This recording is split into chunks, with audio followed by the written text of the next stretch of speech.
विश्रवन्तु नः। ॐ प्राचीदिगग्निरधिपतिरसितो रक्षितादित्या इषवः। तेभ्यो नमोऽधिपतिभ्यो नमो रक्षितृभ्यो नमः इषुभ्यो नमः। तेभ्यो अस्तु यो अस्मान् वेष्टि यं वयं विष्म सम्भोजन्धे दध्मः। ॐ दक्षिणादिगिन्द्रोऽधिपतिस्थिरश्चिरादिरक्षिता पितरैषवः।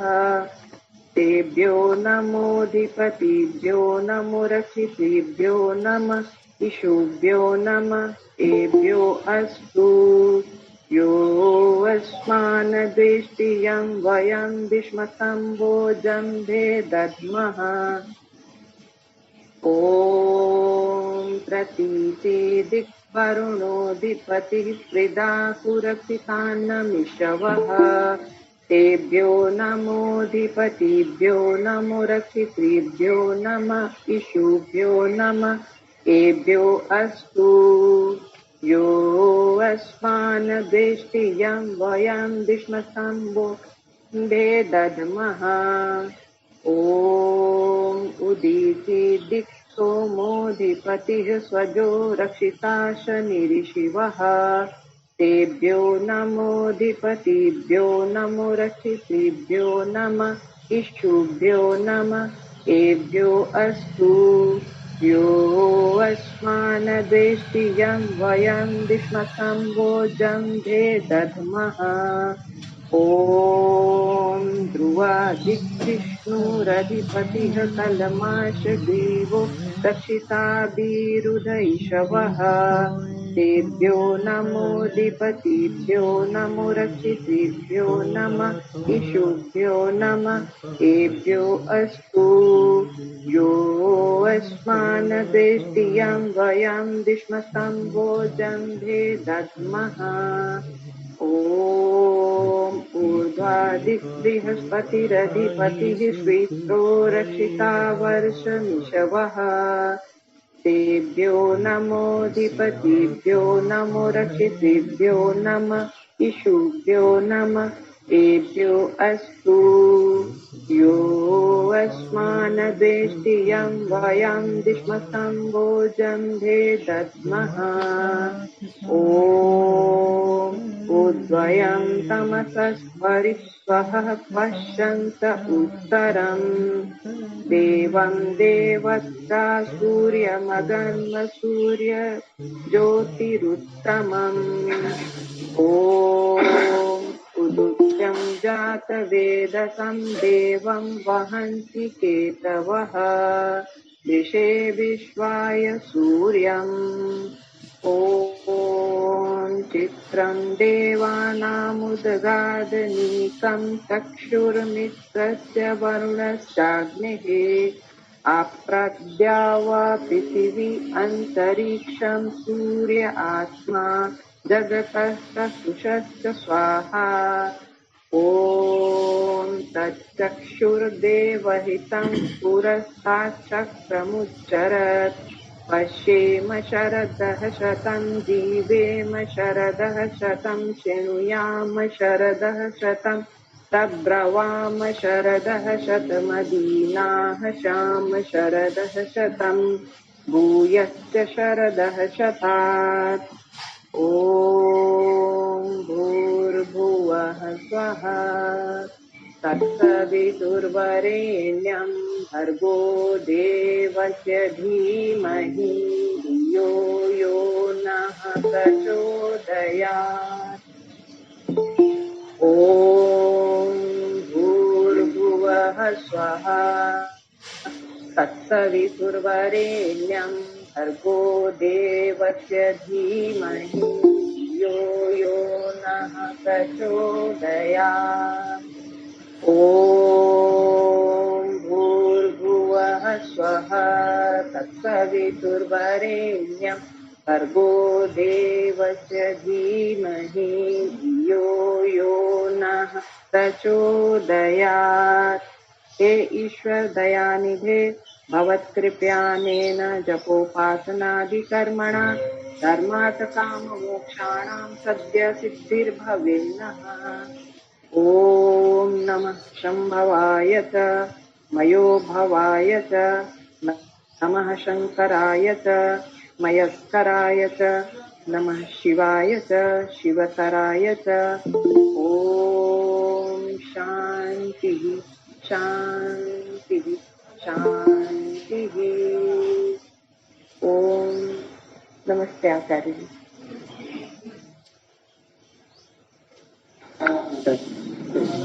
आचार्य जी नमस्ते। आचार्य जी नमस्ते।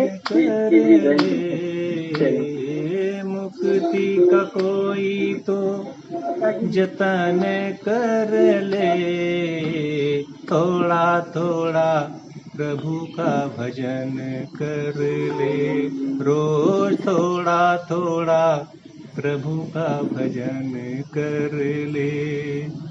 भक्ति करेगा तो बड़ा ही सुख पाएगा, भक्ति करेगा तो बड़ा ही सुख पाएगा। भक्ति से आत्मा का मैल छूट जाएगा, आत्मा के साथ साथ मन कर ले, आत्मा के साथ साथ मन कर ले, थोड़ा थोड़ा प्रभु का भजन कर ले, रोज थोड़ा थोड़ा प्रभु का भजन कर ले। भारत माता की जय। जय हो। सत्यार्थ प्रकाश के अध्ययन के क्रम में कल हम लोगों ने संन्यास की परिभाषा, संन्यास किसको कहते हैं, इस विषय को पढ़ा था। आज एक प्रश्न यहाँ पर उठाया गया है, सन्यासियों का क्या धर्म है। सन्यासियों के जो हिंदू, मुसलमान, ईसाई, सिख, जैन, बौद्ध धर्म है, ये सब कुछ धर्म नहीं है। इनका नाम धर्म रख करके बहुत बड़ा सत्यानाश किया गया है समाज का। वो कुछ धर्म नहीं है, न कोई हिंदू धर्म है, न कोई बौद्ध धर्म है, न कोई जैन धर्म है। व्यक्ति व्यक्ति का धर्म है, समाज का धर्म है, राष्ट्र का धर्म है, परिवार का धर्म है, पति का धर्म है, पत्नी का धर्म है। धर्म का मतलब आचरणीय कर्म। धर्म का मतलब बौद्ध नहीं होता, धर्म का मतलब जैन नहीं होता। धर्म का मतलब है आचरण के योग्य कर्म। तो सन्यासी को कैसा कैसा आचरण करना चाहिए, उसका क्या क्या धर्म है, इसके बारे में महर्षि जी ने लिखा है। धर्म तो पक्षपात रहित न्यायाचरण, धर्म तो पक्षपात रहित न्यायाचरण, सत्य का ग्रहण और असत्य का परित्याग, वेदोक्त ईश्वर की आज्ञा का पालन, परोपकार, सत्य भाषण आदि लक्षण सब आश्रमियों का है, अर्थात सब मनुष्य मात्र का एक ही धर्म है। परंतु सन्यासी का विशेष धर्म यह है। इसका मतलब है कि सामान्य में जो धर्म है वो शुद्ध रूप से आचरण है, और उस आचरण का आधार क्या होना चाहिए, वो वेद और ईश्वर की आज्ञा। तो जो वेदोक्त ईश्वर की आज्ञा का पालन करना है, उसी का नाम है धर्म। सन्यासियों के कुछ विशेष धर्म है, तो सन्यासी के विशेष धर्म का यहाँ पर लक्षण बता रहे हैं। दृष्टिपूतम निषेधपादम, वस्त्रपूतम जलम पिबेत, सत्यपूताम वदेद्वाचम, मनापूतम समाचरेत्।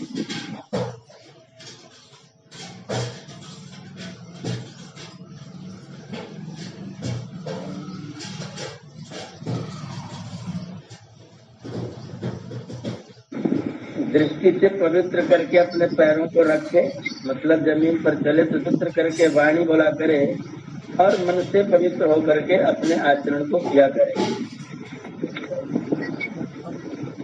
क्रुध्यंतम नैव प्रतिक्रुध्ये, क्रुध्यंतम नैव प्रतिक्रुध्ये, अगर कोई सन्यासी से क्रोध करे तो भी सन्यासी उसके ऊपर क्रोध न करे। आक्रुष्टा कुशलम बदे, अगर कोई व्यक्ति इसके ऊपर चिल्लाए, आक्रोश करे, सन्यासी को हाथ उठा के कहना चाहिए तब कल्याणम चार, तुम्हारा कल्याण हो, भगवान तुमको सद्बुद्धि प्रदान करे। सप्त द्वारा वकीर्णाम च न वाचम अंधताम बदे, कभी भी वाणी से असत्य व्यवहार न करे। ये जो 7 द्वार में अवकीर्ण है, फैली हुई है, एक मुख का द्वार, 2 नासिका के द्वार, 2 आंख के द्वार, 2 कान के छिद्रों में बिखरी हुई वाणी, 7 द्वारों में बिखरी हुई वाणी को कभी भी मिथ्या भाषण न करे। अध्यात्म रति, सदैव आत्मा में रति रहे। आसीना, निरपेक्ष, किसी से कोई अपेक्षा न करे। निरामिषा, कोई मध्य मांसादी का भोजन न करे। आत्मनैव सहायेन, अपनी ही सहायता से। सुखार्थी विचरेदिय, सुख के अर्थ की कामना अपने ही के द्वारा किए, दूसरों से किसी प्रकार की कोई अपेक्षा न रखे। तृप्त केश नख श्मश्रु, तृप्त केश नख श्मश्रु, बाल, नाखून, मूछ, दाढ़ी को कटा के। पात्री दंडी कुसुम्भवान, हाथ में पात्र रहे, हाथ में दंड रहे, और कुसुम्भ वस्त्र हो, कासाय वस्त्र हो, कासाय रंग के वस्त्र सन्यासी के होने चाहिए। विचरे नियतो नित्यम, नित्यम नियता विचरे, अपने आप में स्थिर रहता हुआ, अपने दर पर दृढ़ रहता हुआ विचरण करता रहे। सर्वभूतान्यपीडे, किसी भी प्राणी को कभी कोई कष्ट न पहुंचाए। इंद्रियाणाम निरोधेन, इंद्रियों को निरोध में रखे। राग द्वेष क्षयेन च, राग और द्वेष का क्षय करता रहे। अहिंसया च भूताना, और प्राणियों के प्रति अहिंसा की भावना रखे। अमृतत्वाय कल्पते, ऐसा सन्यासी अमरता को प्राप्त होता है। दूषितोपि चरेत धर्म, दूषित हो, यदि कहीं कभी कोई गलती हो जाए या कोई उसकी निंदा करे तो वो दूषित हो निंदा के द्वारा।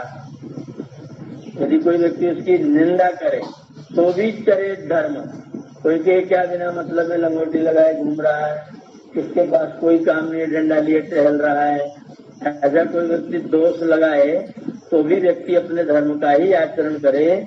यत्र तत्र आश्रमे रहता, किसी भी आश्रम में रहे कोई उसके बारे में कुछ भी कहे, उसकी बात बिना सुने व्यक्ति अपने धर्म का प्रयोग करता रहे, अपने आचरण का प्रयोग करता रहे। समावेशु भूतेषु, सभी प्राणियों के प्रति पवित्रता की भावना रखे। न लिंगम धर्म कारण, कोई चिन्ह किसी धर्म का कारण नहीं होता है। फलम कटक वृक्षस्य, जो केवड़ा होता है, केवड़ा, इसको संस्कृत में कटक कहते हैं। तो फलम कटक वृक्षस्य यद्यप्यम्बु प्रसादकम, ये जो केवड़े का फल होता है वो पानी को अच्छा करने वाला होता है, शुद्ध करने वाला होता है। किंतु न नाम ग्रहणादेव तस्य वारि प्रसीदति, उसका नाम मात्र ग्रहण से कभी भी जल ठीक नहीं होता है, वो जल में डालने के बाद ही अपना असर करता है। प्राणायाम ब्राह्मणस्य त्रयोपि विधिवत कृता, तीनों प्रकार के प्राणायाम, रेचक, कुंभक, पूरक, तीनों प्राणायाम को विधिवत करता हुआ व्याहृति प्रणवैर युक्ता, व्याहृति माने भूर्भुवस्व और प्रणव माने ओम, इसके द्वारा युक्त विज्ञेयम परमम तपा, इनका जप करना ही सन्यासी के लिए परम तप है। दह्यन्ते धमायमाना धातु नाम ही यथामला, जैसे धातुओं के जो मल होते हैं, सोना चांदी कोई गंदा हो जाए तो दह्यन्ते धमायमाना, उनको अग्नि में जलाने से वो शुद्ध हो जाते हैं। उसी प्रकार से तथेन्द्रियाणाम दह्यन्ते दोषा प्राणस्य निग्रह, ऐसे ही प्राणों का निग्रह करने से इंद्रियों के दोष दूर हो जाते हैं। प्राणायामैर दहेत दोषान, प्राणायाम के द्वारा अपने दोषों का नाश करे। धारणा वित्त किल विषम, और धारणाओं के द्वारा किल्बिश माने पाप, धारणा के द्वारा पाप को दूर करे। प्रत्याहारेण संसर्गान, प्रत्याहार के द्वारा संसार में संसर्ग से अपने आप को बचाए। और ध्यानेन अनीश्वरान गुणान, और ध्यान करता हुआ जो ईश्वर से विरुद्ध गुण हैं उनको अपने से समाप्त करता रहे, उनको अपने से दूर करता रहे। तो प्राणायाम से दोष दूर करे, धारणा से पाप दूर करे, प्रत्याहार से संसर्ग लगाव आसक्ति को दूर करे और ध्यान से ईश्वर के विरुद्ध गुणों को दूर करे।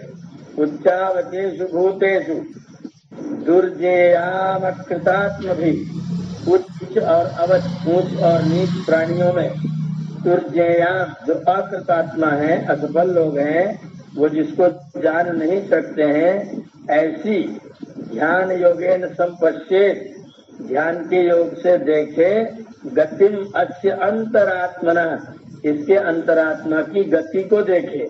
जो प्राणी है, कोई कुत्ता बन के घूम रहा है, कोई बिल्ली बन के घूम रहा है, कोई शेर, चीता, भेड़िया, सांप, मच्छी, मक्खर बन करके घूम रहा है, इन प्राणियों को देख करके, और इन प्राणियों ने अपने अपने कर्म से इस तरह के जीवन प्राप्त किए हैं, इस तरह का विचार व्यक्ति हमेशा करता रहे। तो इस तरह का जो व्यक्ति कर्म करेगा वो इन्हीं योनियों में जाकर के दुख भोगेगा। इसलिए इस तरह के कर्म व्यक्ति को नहीं करना चाहिए।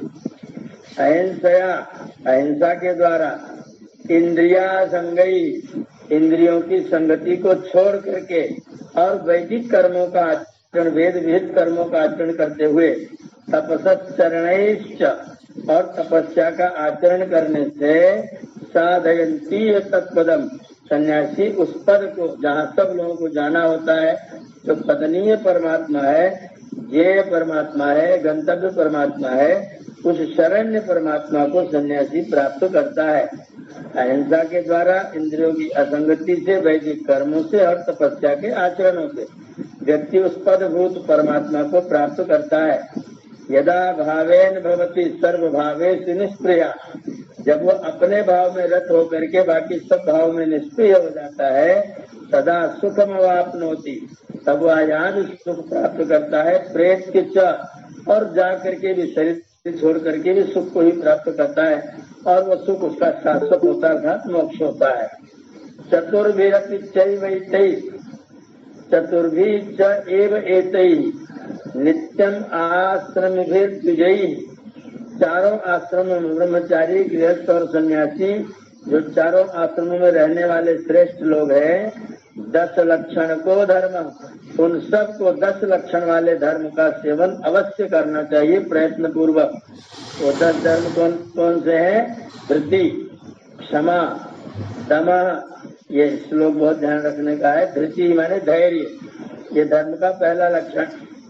किसी कोई मेरे प्रति गलती करे तो उसके प्रति क्षमा की भावना, मेरे मन का दमन करना, चोरी न करना, शरीर को, मन को, बुद्धि को, सबको पवित्र रखना, इंद्रियों को निग्रह में रखना, अपनी पकड़ में रखना, ही अपनी बुद्धि के कार्यों को करना, विद्या की वृद्धि करते जाना, सत्य का पालन करना कराना, क्रोध कभी न करना, ये धर्म के 10 लक्षण हैं।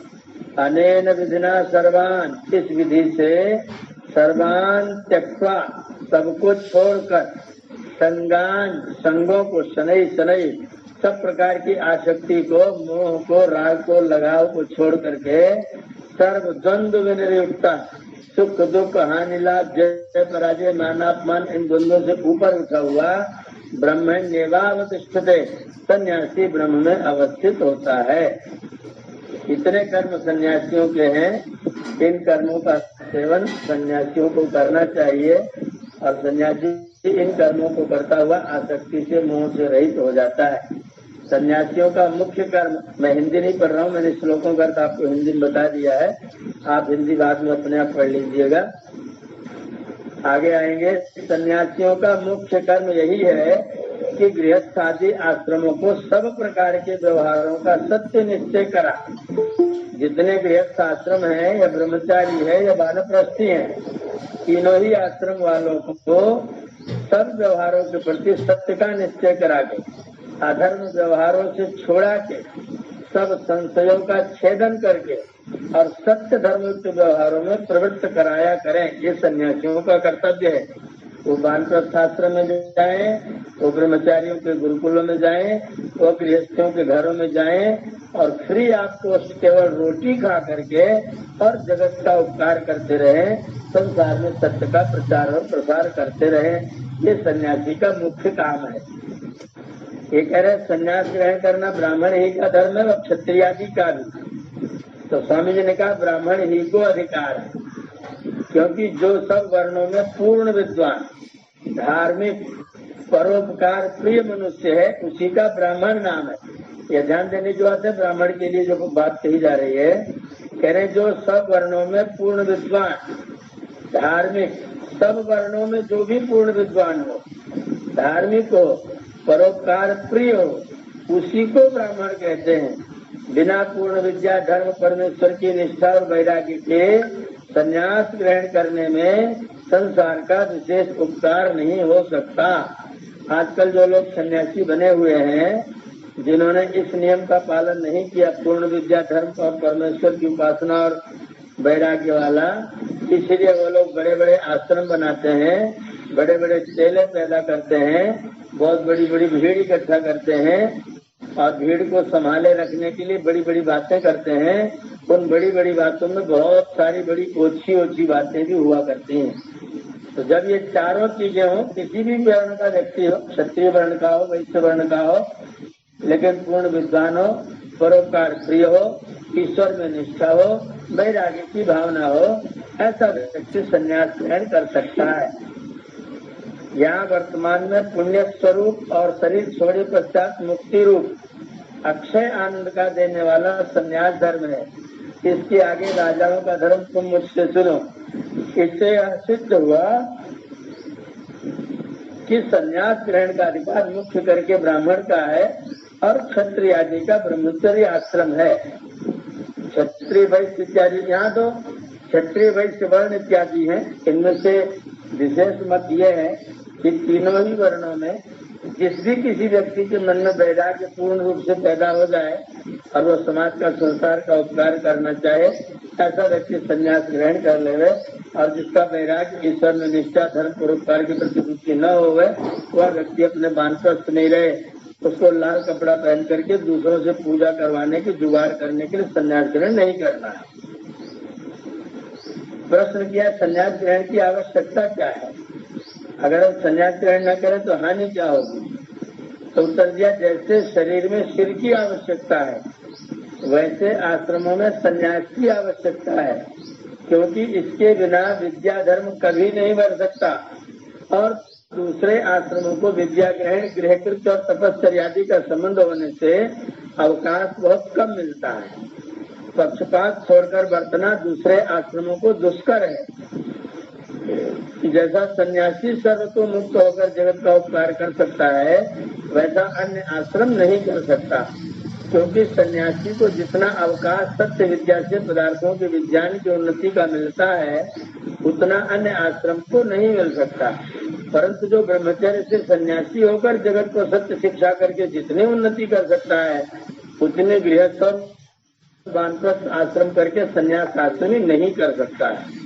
इसका मतलब ब्रह्मचर्य से संन्यास में जाकर के युवावस्था में सन्यासी होकर के लोगों का अधिक उपकार करना बहुत श्रेष्ठ है, किंतु शर्त वही है पक्षपात रहित व्यवहार हो, न्यायाचरण हो, ईश्वर की आज्ञा में समर्पण हो, क्षमा की भावना हो और सत्य विचार करने कराने की, लोगों से कराने की इच्छा हो और जीवन में पूर्ण वैराग्य हो। ऐसे ही व्यक्ति को संन्यास लेने का अधिकार होना चाहिए। संन्यास ग्रहण करना ईश्वर के अभिप्राय से विरुद्ध है, क्योंकि ईश्वर का अभिप्राय मनुष्यों को बढ़ती करने में है। जब गृहस्थाश्रम नहीं करेगा तो उससे संतान ही न होंगे। जब संन्यास आश्रम ही मुख्य है और सब मनुष्य करें तो मनुष्यों का मूलच्छेदन हो जाए। उत्तर दिया अच्छा विवाह करके भी बहुतों के संतान नहीं होते, अथवा होकर शीघ्र नष्ट हो जाते हैं, फिर वह भी ईश्वर के अभिप्राय से विरुद्ध करने वाला हुआ। जो तुम कहो कि स्नेह कृत्य यदि सिद्धति पुत्र दोष, ये किसी कवि का वचन है, तो यत्न करने से भी कार्य सिद्ध न हो तो इसमें कोई भी दोष नहीं। तो हम तुमसे पूछते हैं कि हमसे बहुत से संतान होकर आपस में विरुद्धाचरण कर लड़ मरे तो हानि कितनी बड़ी होती है। समझ के विरोध से लड़ाई बहुत होती है। जब सन्यासी एक वेदोक्त धर्म के उपदेश से परस्पर प्रीति उत्पादन करावेगा तो लाखों मनुष्यों को बचा देगा। शास्त्रों गृहस्थ के तुल्य मनुष्यों की बढ़ती करेगा। सब मनुष्य संन्यास ग्रहण कर ही नहीं सकते, क्योंकि सबकी विषयाशक्ति कभी नहीं छूट सकेगी। जो सन्यासियों के उपदेश से धार्मिक मनुष्य होंगे वे सब जानो सन्यासी के पुत्र तुल्य होंगे। प्रश्न किया, सन्यासी लोग कहते हैं कि हमको कुछ कर्तव्य नहीं, अन्न वस्त्र लेकर आनंद में रहना, अविद्या रूप संसार से माथापच्ची क्यों करनी, अपने को ब्रह्म मानकर संतुष्ट रहना। कोई आकर पूछे तो उसको भी वैसे ही उपदेश करना कि तू भी ब्रह्म है, तो उसको पाप पुण्य नहीं लगता, क्योंकि शीतोष्ण शरीर, क्षुधा तृषा प्राण सुख दुख मन का धर्म है। जगत मिथ्या है, जगत के व्यवहार भी सब कल्पित अर्थात झूठे हैं, इसलिए इनमें फंसना बुद्धिमानों का काम नहीं। जो कुछ पाप पुण्य होता है वह देह और इंद्रियों का धर्म है, आत्मा का नहीं, इत्यादि उपदेश करते हैं। और आपने ही और ही संन्यास का धर्म कहा, अब हम किसको सच्चा माने। स्वामी जी उत्तर दे रहे, क्या उनको अच्छे कर्म भी कर्तव्य नहीं है। देखो वैदिक शिव कर्म भी मनु जी ने वैदिक कर्म जो कि धर्म युक्त है, सत्य कर्म है, सन्यासियों को भी अवश्य करना लिखा है। क्या भोजन साधनादि कर्म छोड़ सकेंगे। जब ये कर्म नहीं छूटते तो उत्तम कर्म छोड़ने से वह पतित नहीं होंगे। जब गृहस्थों से अन्न वस्त्र आदि लेते हैं और उनका उपकार नहीं करते तो क्या महापापी नहीं होंगे। जैसे आंख से देखना कान से सुनना न हो तो आंख और कान का होना व्यर्थ है, वैसे ही सन्यासी सत्योपदेश और वेदादि सत्य शास्त्रों का प्रचार प्रसार नहीं करते तो वे भी जगत में व्यर्थ भार रूप है। और जो अविद्या रूप संसार में माथापच्ची क्यों करना आदि लिखते और कहते हैं, वैसे उपदेश करने वाले ही मिथ्या रूप और पाप के बढ़ाने वाले पापी हैं। जो कुछ शरीर आदि से कर्म किए जाते हैं वह सब आत्मा ही के और उनका फल भोगने वाला भी आत्मा है। जो जीव को ब्रह्म बतलाते हैं वह अविद्या निद्रा में सोते हैं, क्योंकि जीव अल्प अल्पज्ञ और ब्रह्म सर्वव्यापक सर्वज्ञ है। ब्रह्म नित्य शुद्ध मुक्त स्वभाव युक्त है और जीव कभी बद्ध कभी मुक्त रहता है। ब्रह्म को सर्वव्यापक सर्वज्ञ होने से भ्रम व अविद्या कभी नहीं होती और जीव को कभी विद्या और कभी अविद्या होती है। ब्रह्म जन्म मरण दुख को कभी नहीं प्राप्त होता और जीव प्राप्त होता है, इसलिए वह उनका उपदेश मिथ्या है। ये जो बताते हैं संसार मिथ्या है उसका स्वामी जी खंडन करते हैं। संसार मिथ्या नहीं है, संसार व्यवहार में सत्य है और परमार्थ जो परमात्मा जी आत्मा और परमात्मा है वह परमार्थ में सत्य है। संसार व्यवहार में सत्य है।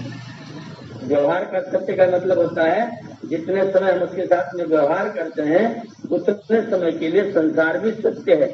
और जब हम अपने आप को मुक्त कर लेते हैं तब हमारा संसार से कुछ भी लेना देना नहीं होता है। तो परमार्थ में जीव और परमात्मा दोनों ही शुद्ध है, नित्य है, पवित्र है। लेकिन जब हम व्यवहार में आते हैं, जब जीवात्मा शरीर में करके व्यवहार करता है तब वो कुछ सत्य करता है कुछ असत्य करता है, सर्वदा सत्य कभी भी नहीं करता है। सन्यासी को चाहिए कि जो वैदिक व्यवस्था है, जो वैदिक कॉन्सेप्ट है, जो वैदिक सिस्टम है, जो प्रबंध है, उस प्रबंध से संसार को परिचय कराना ये सन्यासी का कर्तव्य है। अगर सन्यासी स्वयं वैदिक कर्म में रत हो जाएगा, स्वयं अवैधिक कर्म करने लग जाएगा, स्वयं ही दूसरों को कर्म से विरत करेगा, इसका मतलब अपने कर्तव्य से च्युत हो रहा है। सन्यासी को भी कर्तव्य कर्म है, नियतम कुरु कर्मत्तम जो गीता का संदेश है। कोई भी आश्रम में रहे, यत्र तत्राश्रमे वसन, किसी भी आश्रम में व्यक्ति निवास करे, प्रत्येक आश्रम में उसको शरीर के, मन के, बुद्धि के और आत्मा के स्तर के कार्यों को करना ही होता है। सन्यासी सर्व कर्म विनाशी और अग्नि धातु को स्पर्श नहीं करते। यह बात सच्ची है व नहीं? उत्तर दिया नहीं। अब देखिए सन्यासी की परिभाषा स्वामी जी बड़ी सुंदर लिखते हैं। सम्यक भली भांति नित्यम सदैव आस्ते रहता है, यस्मिन जिसमें यद्वा अथवा सम्यक भली भांति न्यस्यन्ति रखे जाते हैं, सुखानी कर्माणि येन दुख देने वाले कर्म जिसके द्वारा, उसका नाम है संन्यास। सप्रशस्तो विद्यते यस्य स सन्यासी, वह संन्यास जिसके अंदर प्रशंसनीय रूप में है उसे कहते हैं सन्यासी। जो ब्रह्म और उसकी आज्ञा में उपविष्ट अर्थात स्थित और जिससे दुष्ट कर्मों का त्याग किया जाए, वह उत्तम स्वभाव जिसमें हो वह सन्यासी कहता है। इसमें सुकर्म का कर्ता और दुष्ट कर्मों का विनाश करने वाला सन्यासी कहा जाता है। अध्यापन और उपदेश गृहस्थ किया करते, पुनः सन्यासी का क्या प्रयोजन है? उत्तर दिया, सत्योपदेश सब आश्रमी करें और सुने, परंतु जितना अवकाश और निष्पक्षपातता सन्यासी को होती है उतनी गृहस्थों को नहीं होती है। हाँ, जो ब्राह्मण है उनका यही काम है कि पुरुष पुरुषों को और स्त्री स्त्रियों को सत्योपदेश और पढ़ाया करें। जितना भ्रमण का अवकाश सन्यासी को मिलता है उतना गृहस्थ ब्राह्मण आदिकों को कभी नहीं मिल सकता। जब ब्राह्मण वेद विरुद्ध आचरण करे तब उसका नियंता सन्यासी ही होता है, इसलिए सन्यास का होना उचित है। प्रश्न किया, एक रात्रि में बसेत ग्रामे इत्यादि वचनों से सन्यासी को एकत्र रात्रि मात्र रहना, अधिक निवास न करना चाहिए। उत्तर दे रहे, यह बात थोड़े से अंश में तो अच्छी है कि एकत्र वास करने से जगत का उपकार अधिक नहीं हो सकता और स्थानांतर का भी अभिमान होता है, राग द्वेष भी अधिक होता है, परंतु जो विशेष उपकार एकत्र रहने से होता हो तो रहे। जैसे जनक राजा के यहाँ 4-4 महीने तक पंचशिखादि और अन्य सन्यासी कितने ही वर्षों तक निवास करते थे। और एकत्र न रहना, यह बात आजकल के पाखंडी संप्रदायों ने बनाई है, क्योंकि जो सन्यासी एकत्र अधिक रहेगा तो हमारा पाखंड खंडित होकर अधिक न चल सकेगा। इसलिए सरकार दिया कि सन्यासी को एक रात्रि रुकना चाहिए, अगली रात में घर छोड़ करके चल देना चाहिए। प्रश्न किया, पराशर स्मृति में किसी ने लिखा है, यति नाम कांचनम दद्यात्, जो सन्यासियों को सोने का दान करे, तांबूलम ब्रह्मचारिणा, ब्रह्मचारियों को तमाकू दे, चौराणाम अभयम दद्यात्, और चोरों को निर्भय करके छोड़ दे, स नरो नरकम ब्रजेत, ऐसा व्यक्ति नरक को जाता है।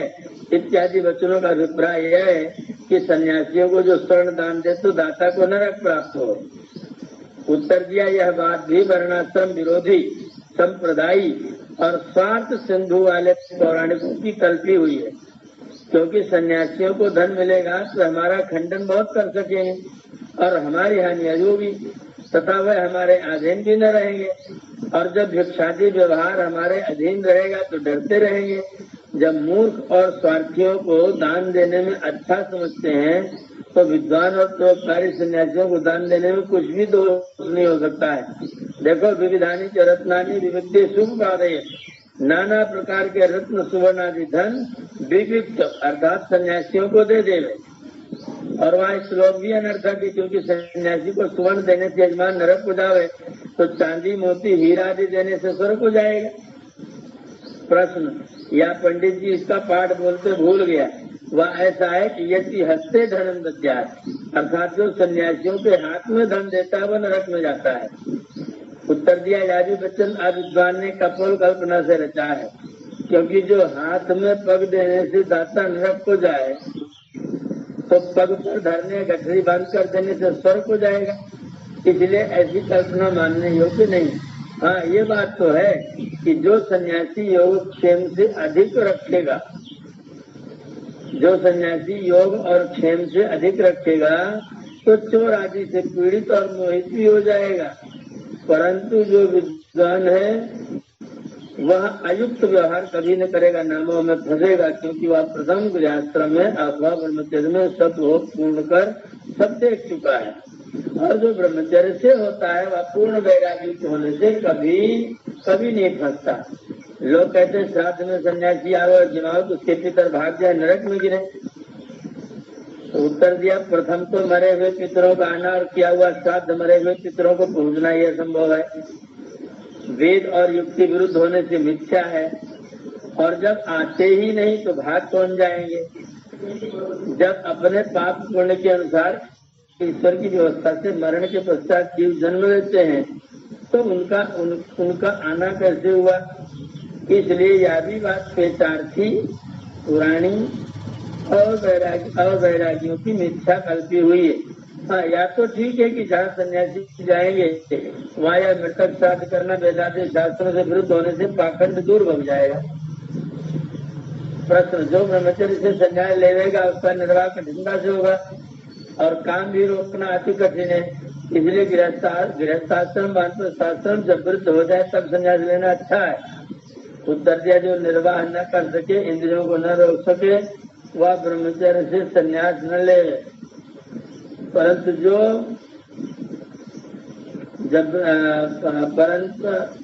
न लेवे, किंतु जिस पुरुष ने पुरुष के विषय के दोष और वीर संरक्षण के गुण जाने, वह विषयासक्त कभी नहीं हो सकता और उसका वीर विचार अग्नि का ईंधनवत है, अर्थात उसी में व्यय हो जाता है।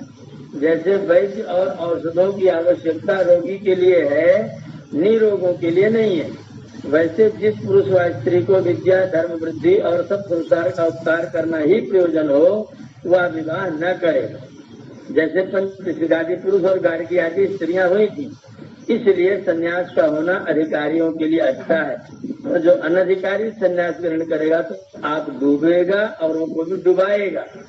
जैसे सम्राट सर्वोपरि चक्रवर्ती राजा होता है, वैसे ही परिव्राट सन्यासी होता है। प्रत्युत राजा अपने देश व संबंधियों में सत्कार पाता है और सन्यासी सर्वत्र पूजित होता है। विद्वत्तम च नृपत्तम च नैव तुल्यम कदाचन स्वदेशे पूज्यते राजा विद्वान सर्वत्र पूज्यते। विद्वान और राजा कभी तुल्य नहीं होते, क्योंकि राजा अपने ही देश में मान पाता है, विद्वान सर्वत्र प्रतिष्ठा प्राप्त करता है।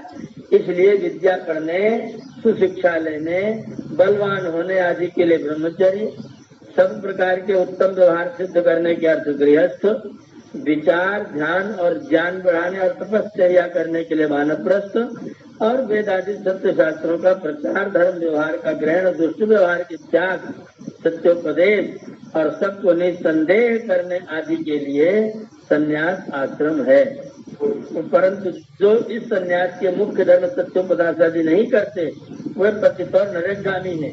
इससे सन्यासियों को उचित है कि सदा सत्योपदेश, शंका समाधान, वेद आदि सत्य शास्त्रों का अध्यापन और वेदोक्त धर्म की वृद्धि प्रयत्न से करके सब संसार की उन्नति किया करें। जो सन्यासी से अन्य साधु, बैरागी, गुसाई आदि हैं, वो भी संन्यास आश्रम में गिने जाएंगे व नहीं? स्वामी जी ने कहा नहीं, क्योंकि उनमें संन्यास का लक्षण नहीं है। वे वेद विरुद्ध मार्ग में प्रवृत्त होकर वेद से अधिक अपने संप्रदाय के आचार्यों के वचन मानते और अपने ही मत की प्रशंसा करते। मिथ्या प्रपंच में फंसकर अपने स्वार्थ के लिए दूसरों को अपने अपने मत में फंसाते हैं। सुधार करना तो दूर रहा, उसके बदले संसार को बहकाकर अधोगति को प्राप्त कराते और अपना प्रयोजन साधते हैं।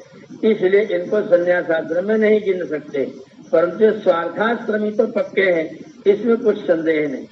सन्यासी आप धर्म में चले और सब संसार को चलाते रहें, जिससे आप और सब संसार इस लोक अर्थात इस जन्म, परलोक अर्थात पर जन्म में भी स्वर्ग अर्थात सुख का भोग किया करें। यह सन्यास की शिक्षा संक्षेप से लिखी और इसके आगे राज प्रजा धर्म लिखा जाएगा। इति पंचमा समोल्लासा संपूर्णा। ओम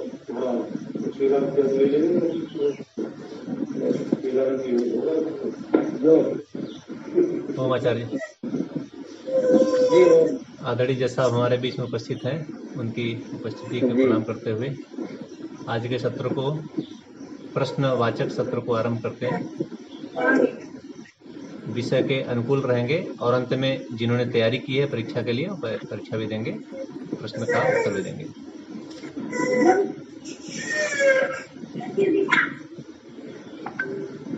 जी, एक शब्द आया पेटार्थी जी,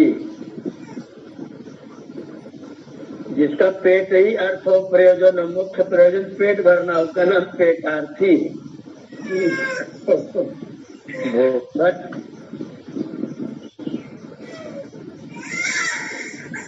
जी, श्री भगवान जी।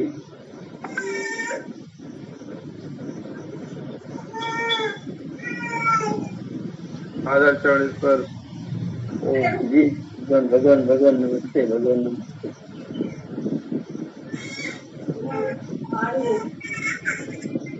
आनंद प्राप्त करने का तो अवसर प्राप्त हुआ।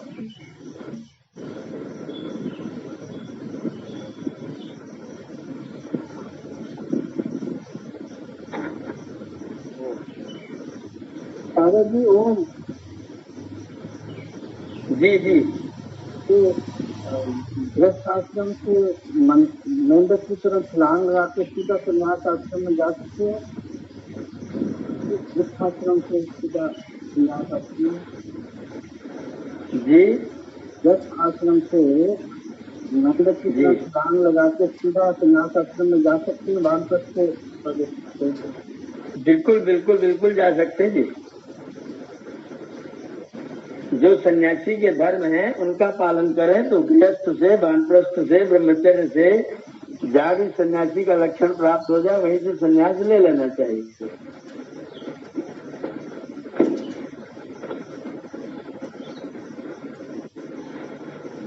आचार्य जी खाकी शब्द होने क्या साधु वैरागी गोसाई के साथ खाकी? एक खाकी प्रकार के भी सन्यासी हैं। तो ये देखे नहीं कभी। वो लोग खाकी कपड़े पहनते हैं। आजकल कुछ कम हो गए, स्वामी जी के जमाने में ज्यादा रहे होंगे। समझ नहीं आती खाकी की। हाँ, वो भी एक प्रकार के सन्यासी हैं। खाकी जय गुरुदेव वाले पहनते हैं खाकी बोरा वाले। वो तो बोरा पहनते हैं, वो बोरिया वाले। तो खाकी ही हाँ, उनको भी खाकी कर सकते हैं जी। आचार्य जी ये गोसाई क्या है? गोसाई गुसाई भी एक प्रकार के सन्यासियों में है। गुसाई लोग, गोसाई का क्या भोजन व्यवस्था से कोई रिलेशन है? वैसे बहुत अच्छा शब्द है। गो माने इंद्रियां, स्वामी माने मालिक। गोस्वामी शब्द था, गोस्वामी को बदल करके गुसाई हो गया। तो गवाम स्वामी जो इंद्रियों के ऊपर अपना पूर्ण नियंत्रण रखता है उसका नाम है गोस्वामी। अच्छा आचार्य, गोस्वामी का एक टाइटल है क्या? हाँ, गोस्वामी एक टाइटल है, सन्यासियों का एक टाइटल गोस्वामी है। तो उसका लक्ष्य तो गवाम स्वामी है, इंद्रियों का अधिकारी, इंद्रियों पर अपना शासन रखने वाला, इंद्रियों को नियंत्रण रखने वाला। और अब तो नाम मात्र है, इंद्रियों पर नियंत्रण तो कौन रखने की कोशिश करता है? इंद्रियों के ही कार्यों में सब लोग रहते हैं। ये क्या आचार्य जी, बारी बगीचे में रहते हैं ज्यादा क्या? हाँ हाँ हाँ हाँ हाँ ठीक। वो आचार्य जी ये तो बड़े पाखंडी होते हैं, सब बहुत पाखंडी होते हैं। वही तो अब स्थिति से स्वामी ने कहा कि सब सन्यासी वन्यासी नहीं है, ये सब स्वार्थाश्रमी है। और आचार्य जी मांस भी खाते हैं, सब मांस भी खाते हैं, मदिरा भी पीते हैं, ज्यादा से ज्यादा सब मांस मदिरा हमारे बगल में है, वही है शायद। वो कुछ भी कर सकते हैं, उनका आचरण पश्चात कुछ नहीं है। लेकिन आचार्य जी हमने सुना है कि गोसाई जो गाय का पालन करते हैं, गऊ को रखते हैं। हाँ, गो माने गाय भी कर सकते, गोस्वामी भी उनको कह सकते हैं। गौशाला में गायों को पालते हैं, उनकी सेवा करते हैं, उनको गोसाई कहते हैं। माता जी टीका भी लगाते हैं, गेरुआ वस्त्र भी पहनते हैं, राम राम भी करते हैं, ये भी करते हैं, वो मांस भी खाते हैं। जी जी जी। ब्राह्मणों में भी बहुत लोग मांस खाते हैं, ऐसा तो नहीं है, लेकिन गोसाई की नहीं तो ब्राह्मण कहाँ है? वो ब्राह्मण का है माता जी। नहीं, गोसाई का मतलब कि गाय को पालना, गाय की रक्षा करना, गाय की सेवा, वो गोसाई, गाय के साई। हाँ, गोस्वामी शब्द के दोनों अर्थ हैं। एक तो गाय माने इंद्रियां और एक गाय माने गऊ। तो गऊ का पालन करने से भी गोसाई है, इंद्रियों का नियंत्रण करने से भी गोसाई है। दोनों का नाम गोस्वामी।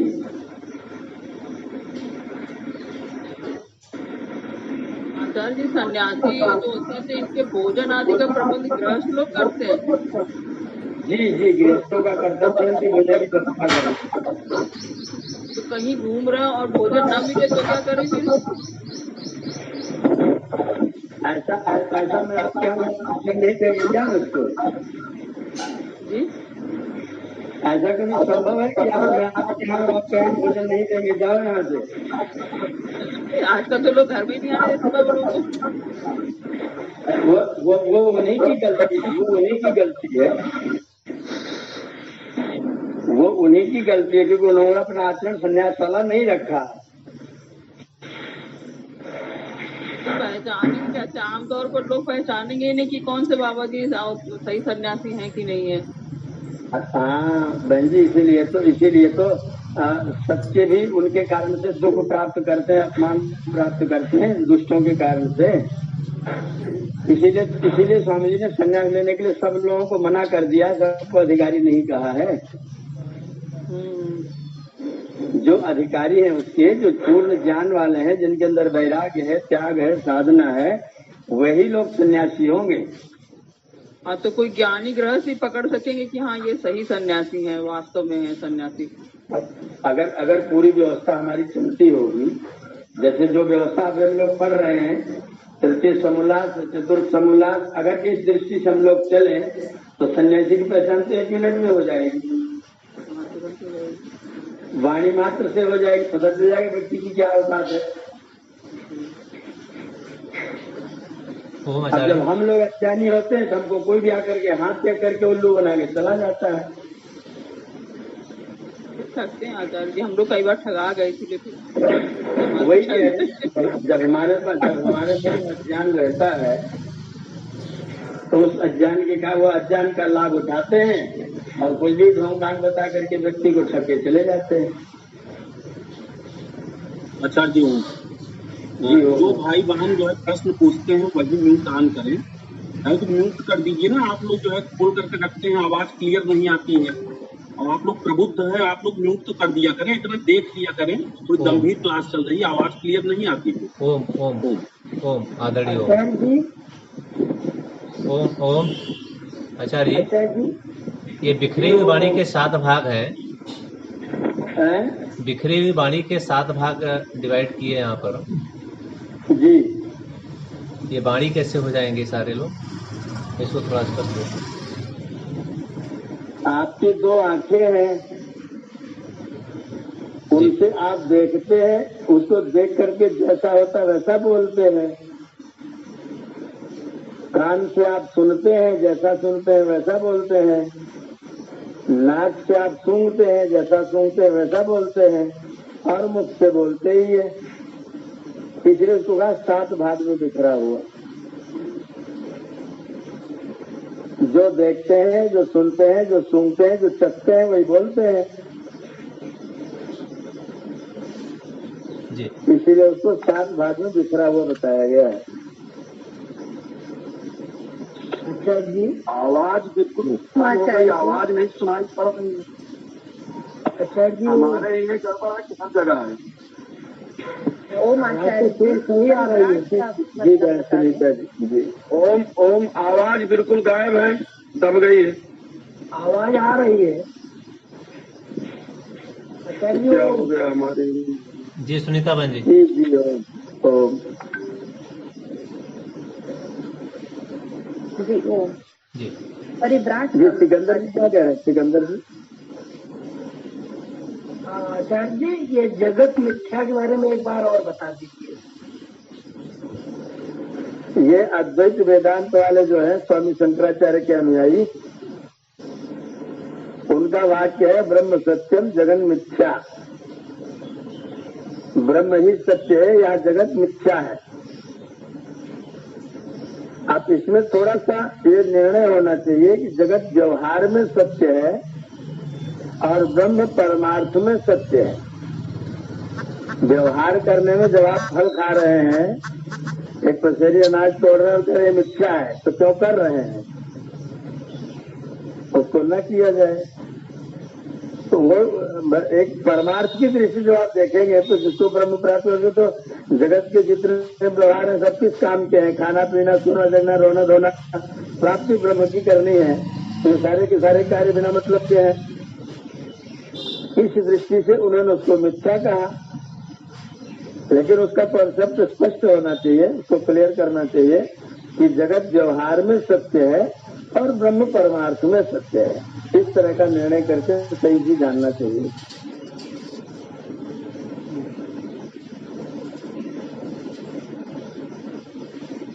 एक इसमें बड़ा सा अच्छा सा प्रश्न है आचार्य जी। जी महर्षि मनु ने जो ये श्लोक दिया है, धृति क्षमा दमोस्तेयम, जी, यहाँ पर इन्होंने धर्म की परिभाषा और धर्म का जो लक्षण दिया है, और वैशेषिक दर्शन में महर्षि कह रहे हैं यतो अभिजन श्रेय सधर्म ये धर्म की जो दोनों में जुड़ाव, दोनों का कालखंड, कौन पहले कौन बाद में, थोड़ा इसको स्पष्ट करें। दोनों मिले हुए हैं, एक ही है, दो बात। सुनिए, ये तो अभ्युदय निश्रेय सिद्धि धर्म, ये धर्म की परिभाषा है। और धृति क्षमा दमोस्तेयम शौचम इंद्रिय निग्रह, ये उसके पालन करने से व्यक्ति के जीवन में आने वाले लक्षण हैं। दोनों एक परिभाषा है, एक उसका लक्षण है। जब व्यक्ति ये तो अभ्युदय निश्रेय सिद्धि सधर्मा उस धर्म को करेगा तो व्यक्ति के अंदर धृति क्षमा दम अस्ते ये चीजें पैदा होंगी। ये है, दोनों अलग अलग है, दोनों अलग तो एक लक्षण, एक परिभाषा है उसकी। जी जी, थोड़ा कालखंड। आचार्य जी, ये श्लोक गीता में भी है धृति क्षमा जी। अनेक स्थानों पर उतारा हुआ है, लेकिन पहला तो मनुस्मृति का ही, मनु जी का ही है जी। थोड़ा कालखंड आचार्य, कालखंड।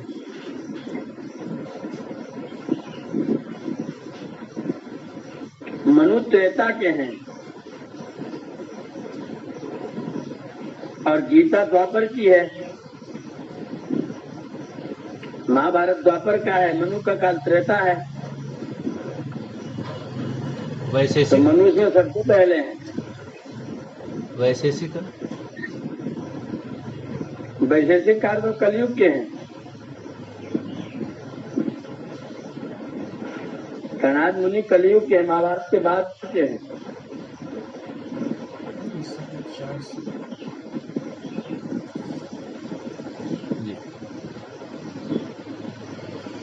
एक इसमें प्रश्न बहुत गहरा सा आचार्य है, आज मेरा प्रश्नापन ये रहेगा।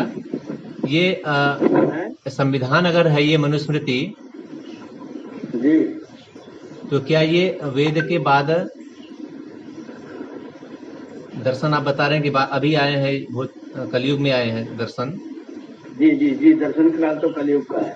तो वेद के आने के बाद ये संविधान अगर ये मनुस्मृति के रूप में आया है तो क्या बहुत पुराना है ये?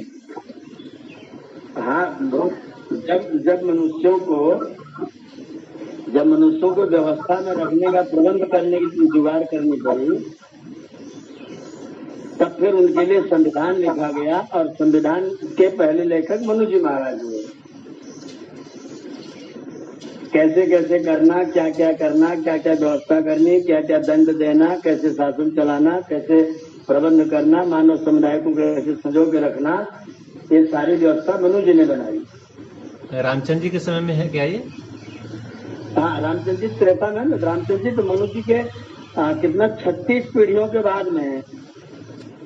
अच्छा, उन्हीं की पीढ़ी से आ रहे हैं क्या? जी बिल्कुल बिल्कुल, मनु जी की पीढ़ी से रामचंद्र जी आए हुए हैं। वाल्मीकि में यही लिखा हुआ है। तो इसमें तो फिर ये संख्या तो लाखों में जा रही, 9 लाख साल तो दिखाई पड़ रहे हैं। फिर द्वापर पूरा बीत गया, कलयुग चल रहा है, और इतना करेंगे तो 8.5 लाख 9 लाख तो पहुंच रहे हैं। जी जी बिल्कुल बिल्कुल, और क्या। और वेदों का राजा हरिश्चंद्र बनारस में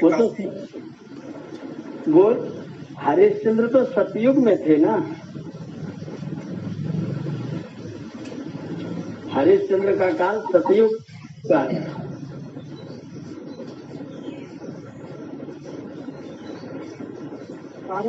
ये जो काशी की कहानी बनाई हुई है, डोम का काम करते थे, सब कहानियां बिना मतलब की प्रचलित की हुई हैं।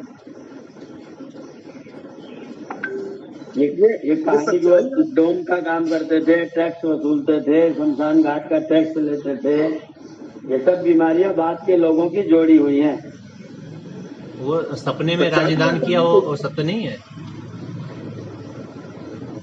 नहीं, राजदान किया ये हो सकता है संभावना, लेकिन वो राजदान कर दिया तो लेने वाले पहुंच गए, अपना राज्य दे दिया, फिर वो चले गए डोम का काम करने के लिए। ये सब कहानी बेकार की है।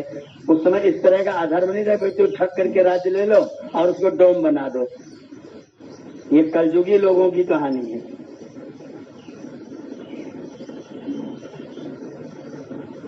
लेकिन स्वामी जी इसमें यथार्थ तो है।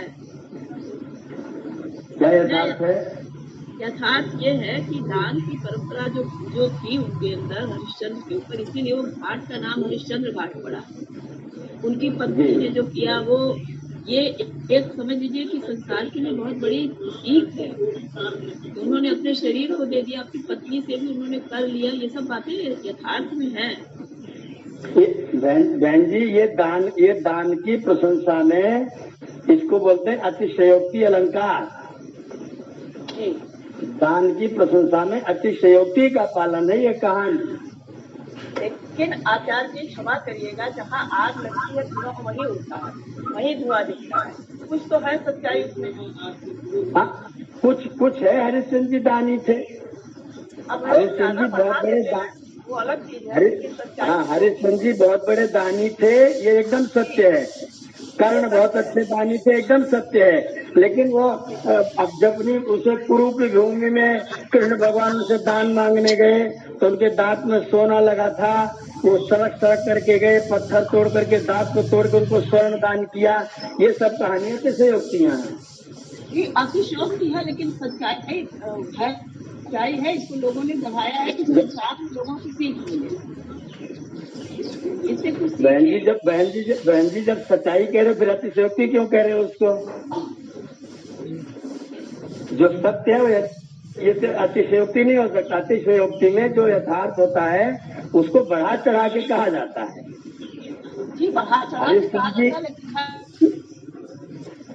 हरिश्चंद्र जी कर्ण जी दानी थे। अब दानी थे तो सपने में दान कर दिया। उसके बाद विष्णु भगवान आ गए, उनसे वो दान उन्होंने ले लिया और विष्णु भगवान ने उनको वंचक बना करके ले जाके डोम का काम करा दिया। ये विष्णु भगवान का काम है क्या उल्लूपंथी का? जो भगवान है विष्णु वो यही सब काम करता है क्या? देखिए, संसार में किसी ने अपनी आंखों से देखा नहीं है, सिर्फ कानों से श्रूयता अच्छा है। जो सुना है वही कहा जाता है। हम लोगों ने देखा तो नहीं, लेकिन जो सुने हैं उस पर चलने का प्रयास करते हैं। अगर माता जी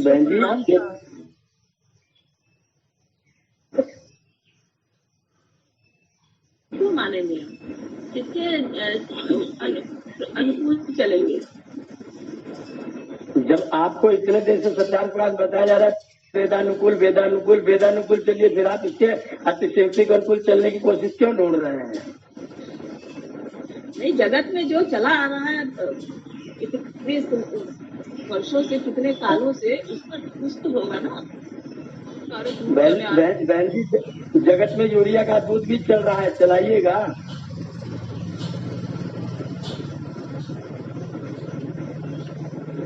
जगत में अनेक तरह की रीतियां, कुरीतियां, सुरीतियां चलती रहती हैं, सब पालने के योग्य नहीं होती। इसलिए महर्षि का बार बार आदेश से वेदानुकूल चलना है।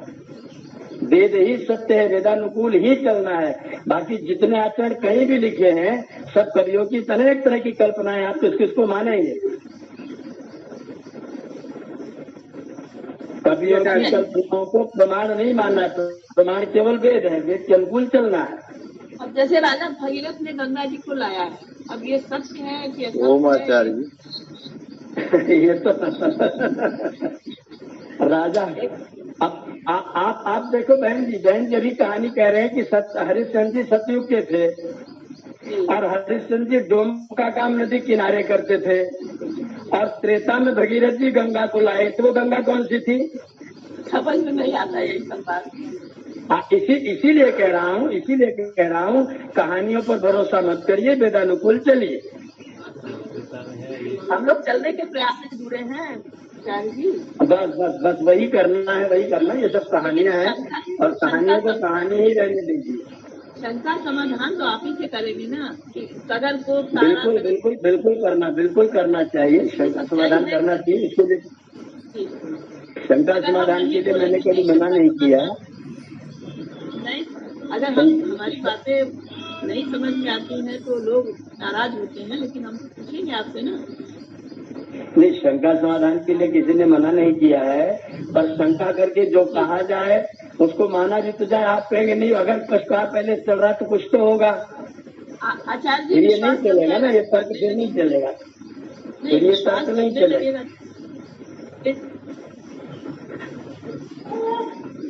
शंका करना, समाधान जुटाना अच्छी बात है, लेकिन अगर उनका लिखा मान लें तो सतयुग के हरिश्चंद्र गंगा किनारे डोम का काम करते थे और त्रेता के भगीरथ गंगा जी को धरती पर लाते थे। तो आप मानिए कौन सी कहानी सत्य माने, स्वीकार कर लीजिए। आचार्य जी वो जी एक और आचार्य जी इसमें एक और विसंगति ये प्रतीत होती है कि सतयुग को बड़ा अच्छा युग माना गया हाँ जी, और उस समय अगर उनकी पत्नी को किसी ने खरीदा, बच्चे को खरीदा और उनको खरीदा, मुझे तो दाहा जो अमेरिका में विकास कर रहे थे अब्राहम लिंकन के अनुसार कैसे प्रेरित लगता है बताइए। सतयुग में मनुष्य को खरीदा और देखा जा रहा था, कैसे हो सकता था? ये इसीलिए मैं कह रहा हूँ कि सब कहानियां जो हैं वो किसी भी प्रसंग को आगे बढ़ाने के लिए, जैसे दान की प्रशंसा करनी है, अब दान की जैसे पिक्चर वाले दिखाते हैं, किसी को हीरो बनाना 2 मोटरसाइकिल एक साथ चलाने लग जाएगा, गोली चल रही, श्रीमंत कुछ हो ही नहीं रहा है। ऐसी कहानियां जो कथाकार लोग होते हैं अपना बढ़ाते कहते रहते हैं, वो प्रमाण की चीजें नहीं होती, आचरण के लिए भी प्रमाण के योग्य बनी होती हैं। हरिश्चंद्र जी दानी से हमें दान करना चाहिए, बस इतनी ही शिक्षा उनके द्वारा गृहीत है, बाकी कहानी बिना मतलब की है।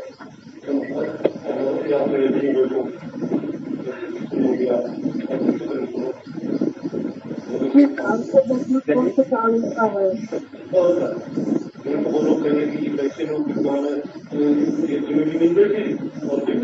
जी, अन्य लोगों के प्रश्न, नए लोगों के प्रश्न है तो ले आइए। मुझे आगे की यात्रा करनी है, आप लोग बातचीत करिएगा, मैं उस क्लास से हट रहा हूँ। समापन करवा देंगे सर, ये समापन ही होगा, 2 मिनट होगा। समापन कर लीजिए। सुनीता बहन जी शांति पाठ कीजिए, आज का सत्र समापन कीजिए।